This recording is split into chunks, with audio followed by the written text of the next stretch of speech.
Nous allons continuer notre leçon sur les statistiques. Donc nous avions revu le vocabulaire, les notions d'effectif et de fréquence. À présent, nous allons calculer. Donc, grand 3, calculer une moyenne.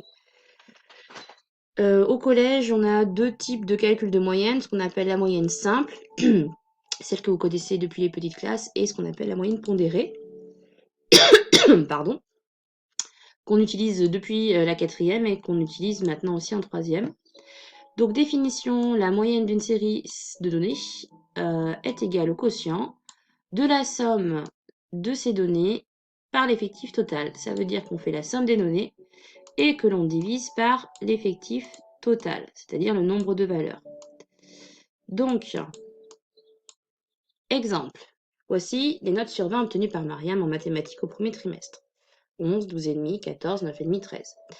Pour calculer sa moyenne, on calcule la somme de ces notes que l'on divise par le nombre de notes.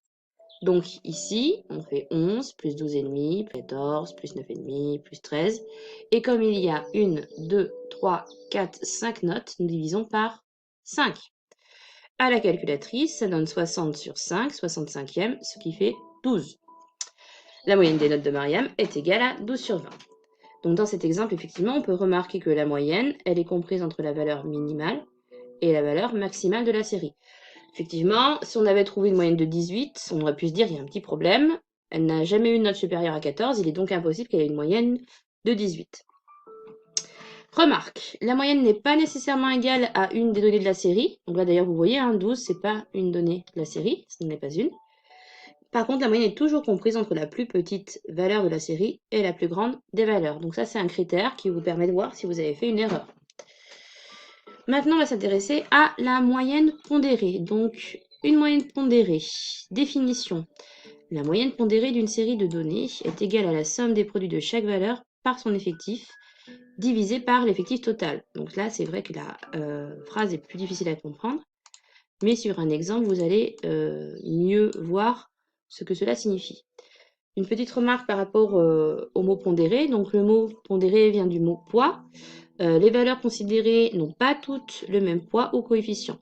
Vous savez, par exemple, moi, qu'en mathématiques, je mets des coefficients en notes. Une petite interrogation de leçon sur 5 n'a pas le même impact dans la moyenne qu'un contrôle d'une heure, coefficient 2 par exemple, ou que le brevet blanc avec un coefficient plus important. Exemple, un sondage, il manque un mot là. Un sondage a été réalisé auprès de 10 000 collégiens. Comment j'enlève ça? Voilà. Donc vous pouvez le rajouter à la maison si vous l'avez imprimé. Pour connaître le nombre d'enfants présents dans leur foyer. Donc voici les réponses. Nombre d'enfants de 1 à 6, nombre de familles, donc on a les résultats.